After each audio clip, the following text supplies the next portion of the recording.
What is going on YouTube? It is Crow with Children of Alara, and today we got some Ikoria Lair of Behemoths spoilers. So that's what we're going to be talking about today.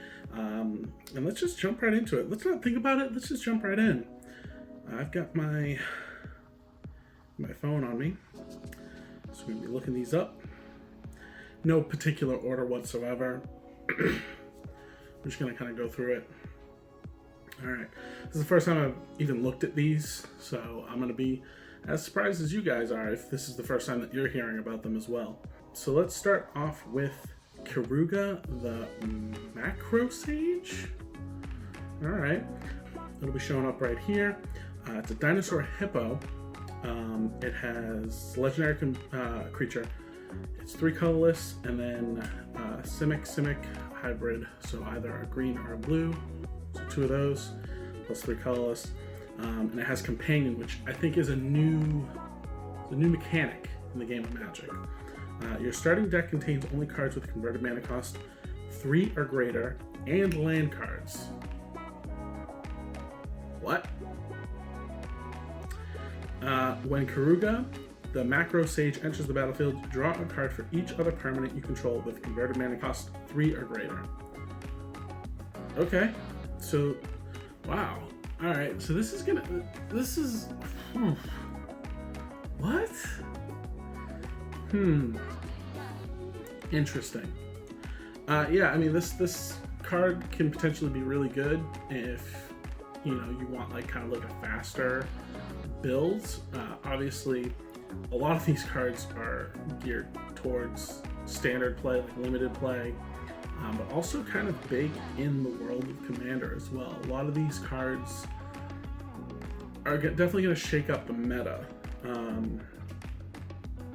Because I assume that the Companion mechanic is for both Brawl, maybe this is their way of pushing Brawl, but also, you know, it's going to have an impact on Commander as well. So very interesting. Hey guys, just wanted to give you a quick update.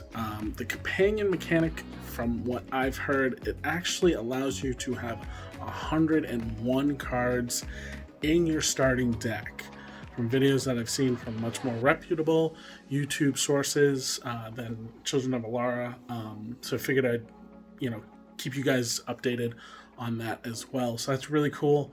So not only are you starting a game with 8 cards, you're actually starting a game with 9 cards. So wanted to give you guys a little update on that one. Peace. Next up, we have a mythic, Luminous Broodmoth. It's 2 colorless, white and white. It is a creature insect, power 3/4. Oh yeah, by the way, Ikoria has 5/4, so it's a big boy. But Luminous Broodmoth has 3/4. It's got flying, and whenever a creature you control without flying dies, return it to the battlefield under its owner's control with a flying counter on it. Okay. Wow. Jeez, okay, a lot of recursion, definitely. That's going to be really good in aristocrat decks, stuff like that. Yeah, sure. And it's a mythic, so keep that in mind. Next up, we have an uncommon. Yeah, there's tons and tons and tons of spoilers that came out today. So, Zagoth Mamba. It's a 1 black, and it's just a creature, Nightmare Snake. So more snakes for you. Whenever this creature mutates, which I think is another mechanic from what I've seen, target creature an opponent controls gets -2/-2 until the end of turn, and it's just a 1/1, nothing special.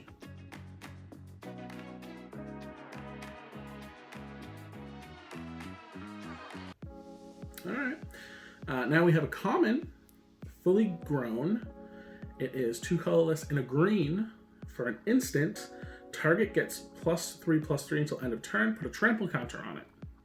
That's really good. That's really, really good.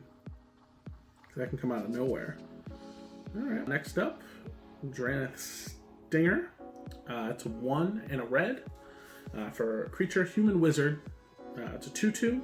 Whenever you cycle another card, Baerthe Stinger deals 1 damage to each opponent, and it also has cycling for 1.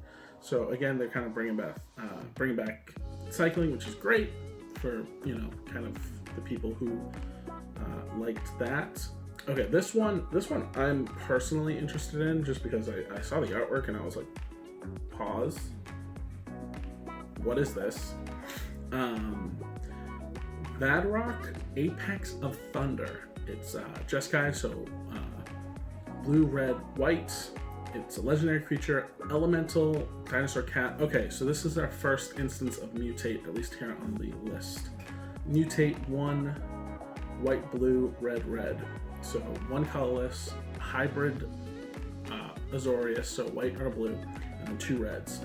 If you cast this spell for its mutate cost, put it over or under target non-human creature you own.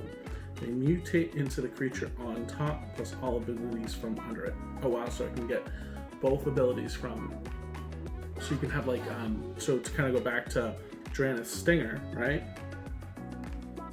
Oh, so target non-human. Okay. Oh, interesting. Right, well, let's see what the effect is before we start speculating on what you could potentially do. It has flying and first strike. Whenever this creature mutates, you may cast target non-creature card with converted mana cost 3 or less from your graveyard without paying its mana cost. What? This is a mythic. Oh, Vadrock, what are you doing, bro? Wow. So there's a lot of things that you can do. There's a lot of ways that you can kind of control the fields and have this card kind of go nuts. Like, again, you could have it be on top of an Azorius cards, like Azorius stacks. You could have this be your commander and then just play it on top of, and oh my god, wait a second. I wonder if, is Mutate going to get around command attacks? I don't know. I guess we're just going to have to wait and find out. Very interesting, because you could literally have this be your commander, or Brawl General, whatever you want to call it, and then have creatures, like the actual creatures that you want as your quote-unquote commander. You could play those and then play your commander on top of it. So, assuming that you have the cards in the graveyard, that, you know, you're getting rid of your cycling or whatever, you can then have Vadrock bring those cards back. Well, we will. Okay, next up, I think that this is, oh my god, this is like an April Fool's card. What? Alright, so this one's like an April Fool's card. It's not, though, from my guess. I think it's a rare. That's weird. That's a weird color for a rare. Yeah, I don't know. It's Lutri the Spell Chaser. It's 1 and then hybrid is it mana, so either blue-red, blue-red. For a legendary creature, Elemental Otter. Yeah, we're doing otters now, boys. It's a 3/2 and it has companion as well. Each non-land card in your starting deck has a different name. What? What? It's just commander. It's just commander.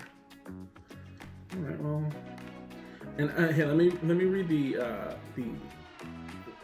abbreviation of companion. If this card is your chosen companion, you may cast it once from outside the game. So, yeah, again, I don't know how this will work. I don't know if how this will affect Commander. And another update, he's already been banned. Because that's, you know, one of the more popular formats in the game. But that's very, very interesting. Let's go on and read the effect. So it has flash, so that's pretty cool. You can cast it whenever you want from outside the game. When Lutri, the Spell Chaser, enters the battlefield, if you cast it, copy target instant or sorcery spell you control, you may choose new targets for the copy. That's pretty good. That's pretty good otter. And if any of you guys like otters, artwork looks awesome. I mean, you're seeing it right here. Definitely cool. I love the border as well. This is going to be a fun set. That's all I can really say. We have another uncommon here, Void Beckoner, kind of expensive. It's 6 colorless, black and black for a creature, nightmare horror. It's an 8/8 because again, you know, we're in this Lair of Behemoths, so all these creatures are going to be big, perfect for the Timmies and Tammies, part of all you beautiful, beautiful planeswalkers. It has Death Touch, cycling for 2 and a black. Discard the card, draw a new card. When you cycle Void Beckoner, put a Death Touch counter on target creature you control. It's pretty cool. So now you're going to be able to give your creatures Death Touch, which is pretty dope. Next up, another uncommon, Huntmaster Liger for 3 colorless and white. Gets you a Kit Kat. That's a 3/4. Also has Mutate, so again, you're casting it over a non-human creature spell. And the Mutate cost is 2 and a white, and then its effect is whenever this creature mutates, other creatures you control get +X/+X until end of turn, where X is the number of times this creature has mutated. So you can mutate, okay, that's cool. So you can mutate multiple times. So if you mutate over a creature, you can go ahead and mutate over it again. And then it gains all the effects that are underneath it. This is kind of wacky. I don't know how I feel about it. I don't know if I feel like it's kind of like are we going into like the funky Pokemon territory? I saw people making comparisons to break cards. It feels like synchro stuff. I don't know. I want to say that I enjoy it, but at the same time, that's kind of why I went away from like Yu-Gi-Oh and stuff like that, because I just like the simplicity of Magic. Simplicity. Nothing's really simplistic in Magic. I guess I'm just gonna have to wait and actually play the set. I don't know. This is really fun. We have another common, Cloud Piercer, which is just a dope name. It's 4 and a red for a Dino, bringing back dinosaurs. Gashaf and Zakama players rejoice. Their time is now here. It's a 5/4, so again, pretty thick boy. It has Mutate for 3 and a red, and then it has Reach, which, oh thank God! Like seriously, I think dinosaurs needed to have more reach capabilities. I think we just had from what I remember, we just have 2 that really stand out. Aside, we're not talking about like flying boys, but 2 that really stand out, and that's Zakama herself, and then there's the one with like the long tail. I forget the name. I'll look it up. And whenever this creature mutates, you may discard a card if you do draw a card. Okay, so again, giving red some draw power, which is nice. Okay, next up, Gloom Pangolin? Pangolin, yeah. It's a 2 and a black for a Nightmare Pangolin, so that's a subtype. So if you want to make a deck around pangolins, you can. No effect whatsoever, but it is a 1/5, so it is a thick boy. You know, if you want to have something with a big butt, then the pangolin's going to be able to do the job. Next up, alright. Mardu players, pay attention to this one because we're back into Mythic territory. Again, I know that these aren't in any particular order. I'm just kind of talking about them. This is our first spoiler video. And yeah, hopefully maybe I'll go ahead and make myself have tighter restrictions on how I format these videos in the future. But for right now, I'm just excited to kind of jump in and see what's going on. So Mardu players rejoice because you have another mythic legendary creature, and oh my god, just this is a wall of text. Snapdax, Apex of the Hunt. It's 1 red, white, and a black for a legendary creature, Dinosaur Cat Nightmare. It's a 3/5, and it has Mutate as well. The Mutate cost, again, is kind of similar to our Jeskai legendary creature. It's 2 colorless, Rakdos, hybrid mana, so either a black and a red, and then 2 white. And then with that, you get a double strike creature. Whenever this creature mutates, it deals 4 damage to target creature or planeswalker and opponent controls and you gain 4 life. That's pretty good.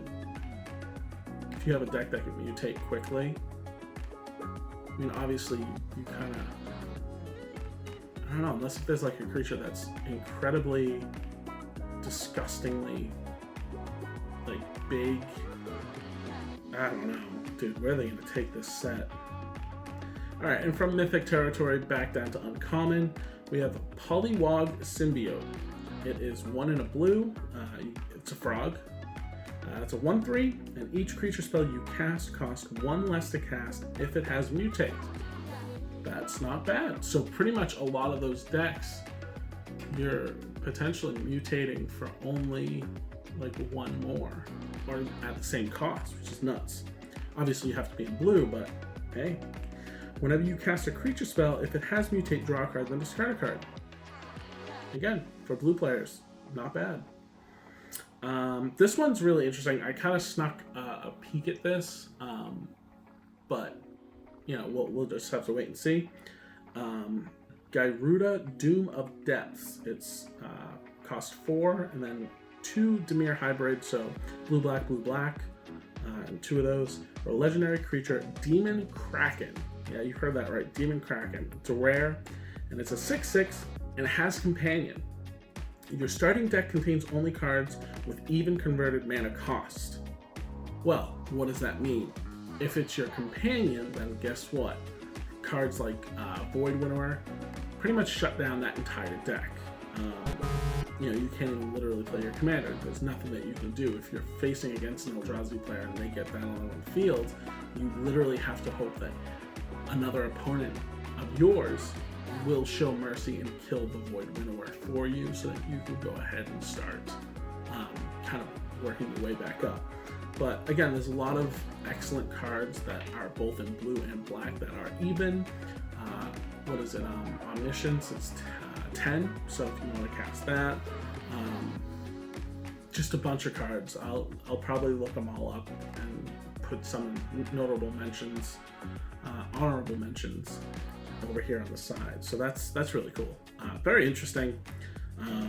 It looks like it's hella fun to play with, and that's what Magic really is. But let's keep on reading it. Maybe it kind of redeems itself in its effect. When Gyruda enters the battlefield, each player puts the top 4 cards of their library into their graveyard.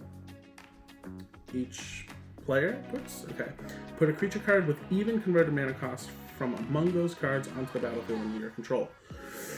So you're not casting it, but again, you have to have him enter the battlefield, which can be kind of hard.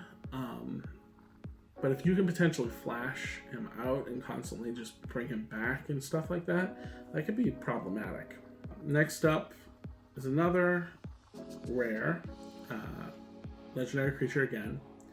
Umori the Collector. It is 2 and then hybrid mana again. They seem to be going a lot off with this hybrid mana in Golgari this time, so you need to pay black, green. So 2 colorless and then black, green.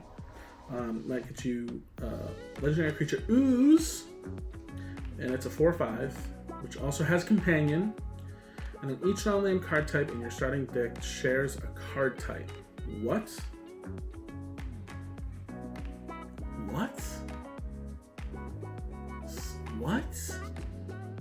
I mean, I guess that'd be good for like a Voltron deck? But like, wow.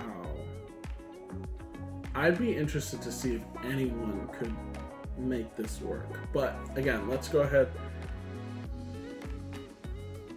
Okay, so that makes sense. So as Umori the Collector enters the battlefield, choose a card type.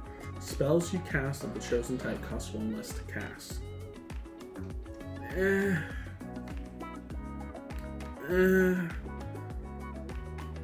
Looks like something straight out of Dark Souls. So that seems like that's it for the cards that were spoiled. We do have some Planeswalkers, and I'll go through those right now. So the first one, we have a brand new Planeswalker, Luca, Coppercoat Outcast. Again, he's brand new, Luca.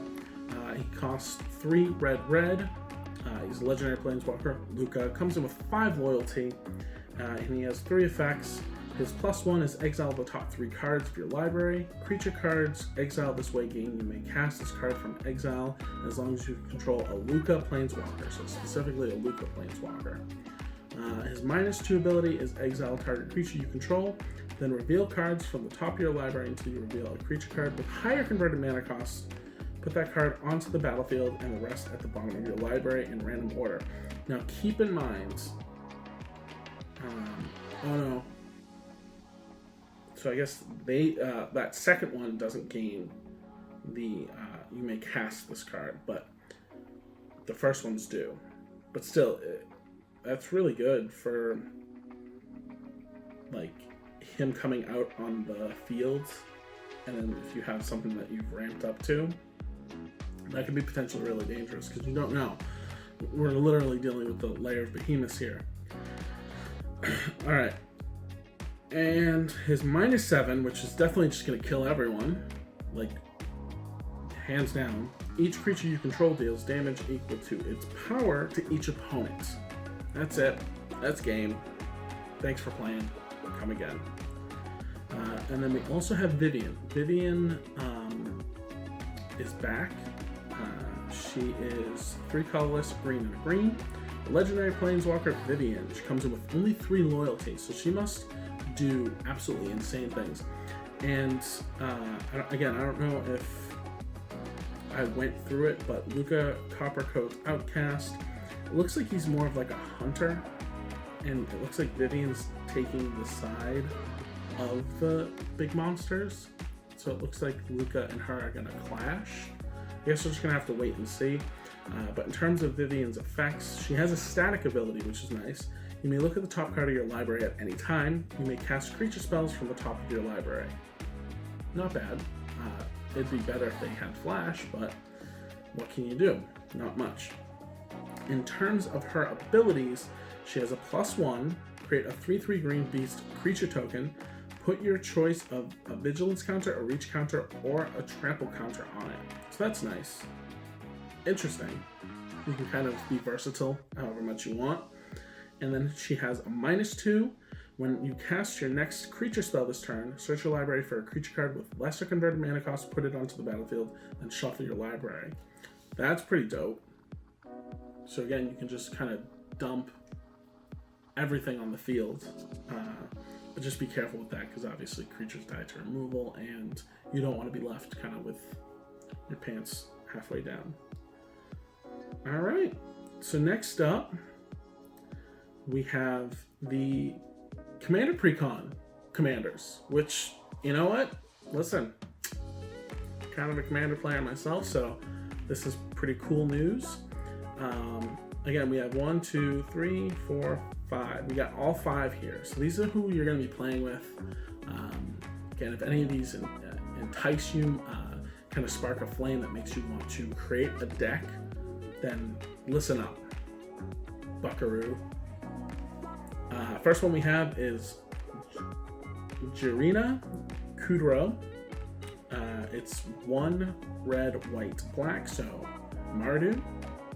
Get your legendary creature human soldier, and it's a 3/3. When she enters the battlefield, create a 1/1 white human soldier creature token for each time you cast a commander from the command zone of this game. Other humans you control get +2/+0, so that's going to be pretty busted for humans. But it's funny how she doesn't have partner, because you'd think that each time you've cast a commander from the command zone in this game, it implies that it's a partner commander. I don't know. Next up we have Calamax the Stormsire. This looks pretty dope, dude. Oh my god. Wow. Yeah, seriously. It's a 1 green, blue, and a red for a legendary creature elemental dinosaur for 4/4. So you can do elementals, you can do dinosaurs. The list really is infinite. Whenever you cast your first instant spell each turn, if Calamax the Stormsire is tapped to copy that spell, you may choose new targets for the copy. Wow. Whenever you copy an instant spell, put a +1/+1 counter on Calamax. And the flavor text is, its mood changes with the weather, and vice versa. Kind of sounds like me. Next up. Ooh, alright, wow. Jeez. These commanders. Cathril Aspect Warper. My god. It's 2 white, black, and a green. That gets you legendary creature Nightmare Insect for 3/3. So, god, this effect must be nuts because it's only 3/3 and it costs 5 mana. Doesn't even have flying. And it's like kind of flying in the picture. When Cathril Aspect Warper enters the battlefield, put a flying counter on any creature you control. If a creature card in your graveyard has flying, repeat this process. For first strike, oh wait. Whoa, I have to read that again. When Cathril Aspect Warper enters the battlefield, put a flying counter on any creature you control if a creature card in your graveyard has flying. Repeat this process for First Strike, Double Strike, Death Touch, Hexproof, Indestructible, Lifelink, Menace, Reach, Trample, and Vigilance. Okay. Then put a +1/+1 counter on Cathril for each counter put on... Oh, it's gonna be annoying. I can already tell you, it's gonna be annoying. Wowzers. Alright, next up. What? Oh my god, this is Nightmare Fuel. Atrimi, the ever playful. I wouldn't want to play with him. It's a 3 colorless black, green, blue for a legendary creature, Nightmare Beast. It has Mutate, so we have like an official precon commander that has the Mutate thing on it. It has Trample. Oh, I'm sorry. The Mutate cost is actually cheaper than his hard cast cost. It's 1 black, green, blue. Anyways, it's a 6/6. So, and it has Trample. Whenever this creature deals combat damage to a player, return target creature card with Mutate from the graveyard to your hand. So you just keep mutating over and over and over and over again. Man. And then last but not least, for the new cards, we have in the final commander, Gabby Nest Warden. It is 2 blue, red, white for a legendary creature, Human Shaman. It's 2/5, big butt. Oh my god. These Jeskai. Or rather, any card that basically says like, hey, you can do this instead of, you can pay this instead of paying the normal cost. Ridiculous. You may pay 0 rather than pay the cycling cost of the first card you cycle each turn. Nuts. It's kind of like, perfect. It's kind of like, for casting stuff. That was for Morse, this is for cycling. Whenever you draw your second card each turn, create a 2/2 red and white dinosaur cat creature token. A mother's love transcends species. Okay. So those are the 5 commanders. Which one do you think that you're going to be playing with? Personally, oh man, I'd have to say Cathril looks really fun. Then it would have to go Gabby, then Atrimi, and then Calamax, and then finally Jarina. I just don't think Jarina is going to be able to do a lot, but I could be wrong. I'm kind of garbage at this game. But that's not all, because we also have the alternate arts for a lot of cards. Here, let me see if I can't.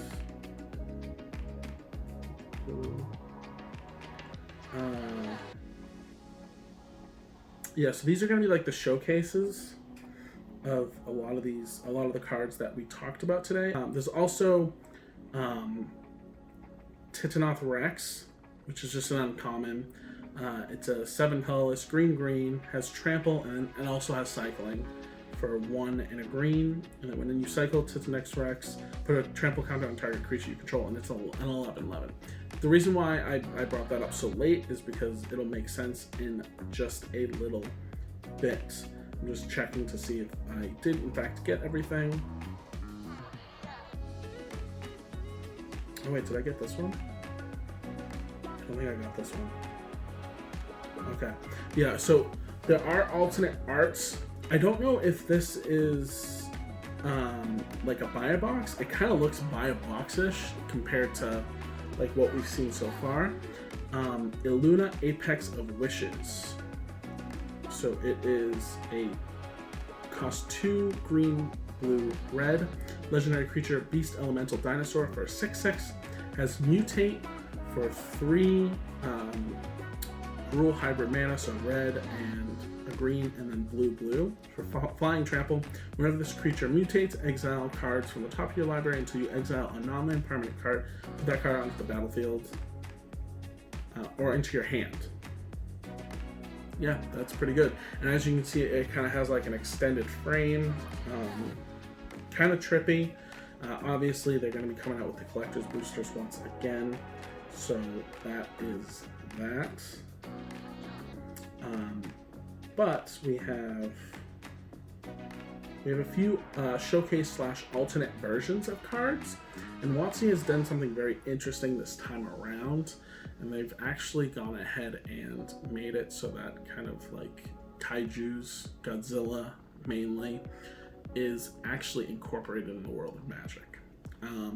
The way that they do it is they have the name of the creature. It's kind of like glorifying alternate arts. A lot of people make alternate arts for a living, and it's a great way to kind of put your own flair on a certain card. Well, guess what? WotC's now cashing in on that.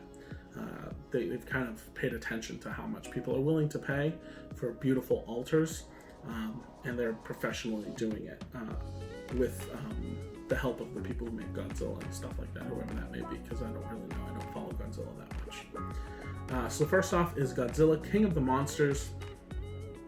And this is actually a card that hasn't been shown as a normal version, at least not that I've seen from what I've checked out. But the card's name is Zilortha, Strength Incarnate. So that's the original card's name. When you get it normally in a pack, it is a mythic, at least here.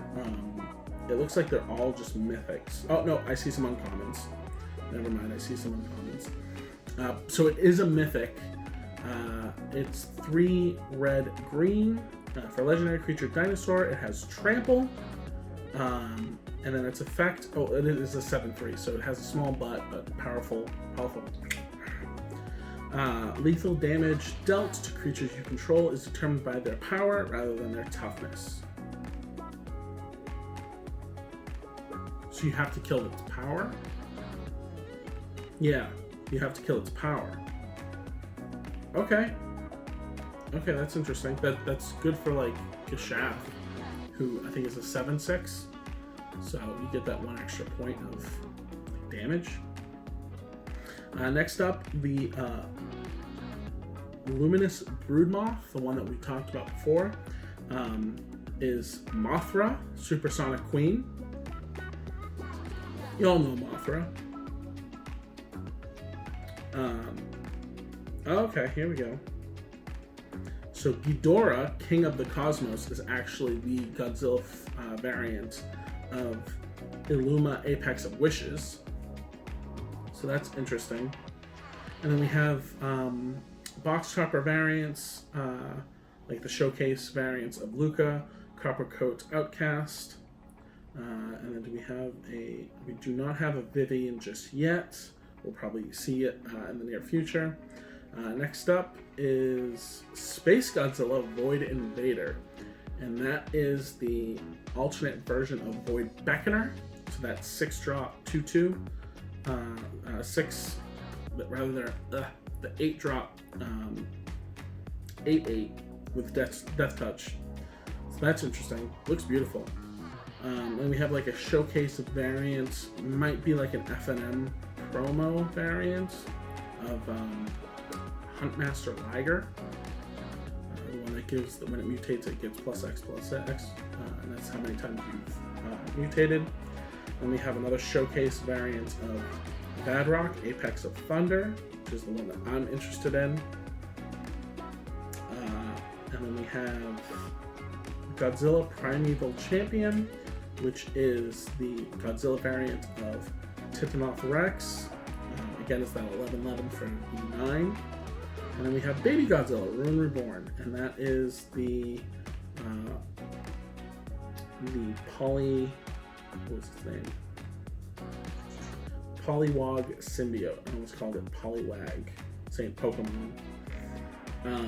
So yeah, that's about it, guys. That's like everything that we got. Very interested to see what's going on. Like obviously we're gonna stay more on top of this.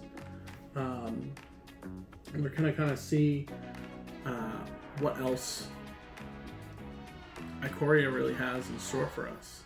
So if you enjoyed the video, make sure you press like, subscribe to get these Ikoria spoilers as they come out, because we're going to try to film this and then get it out onto the channel as quickly as possible. And yeah, make sure you show that Temple Bell some love, because it needs it. Turn on notifications, and we will see you on the next video. Peace, guys.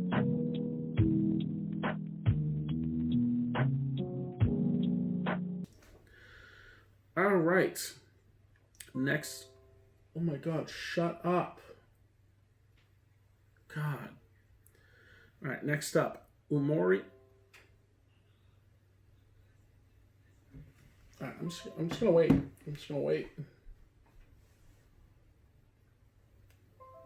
Yep.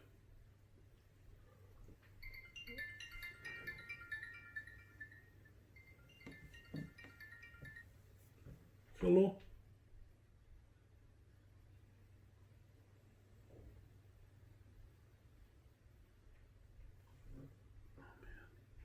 One noun. To be placed on the do not call list, press 2 now. The robocalls are back.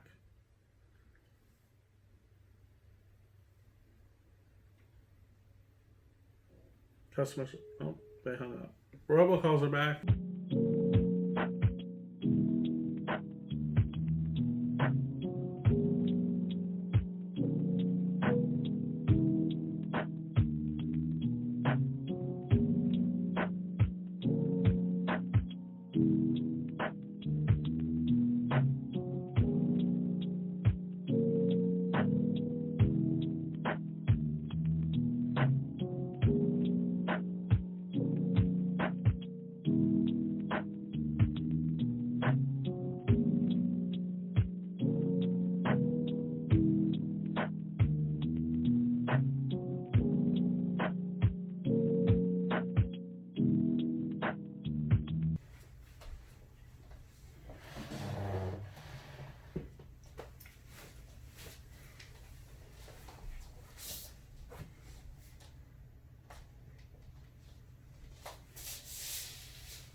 Clap sync. 3, 2, 1.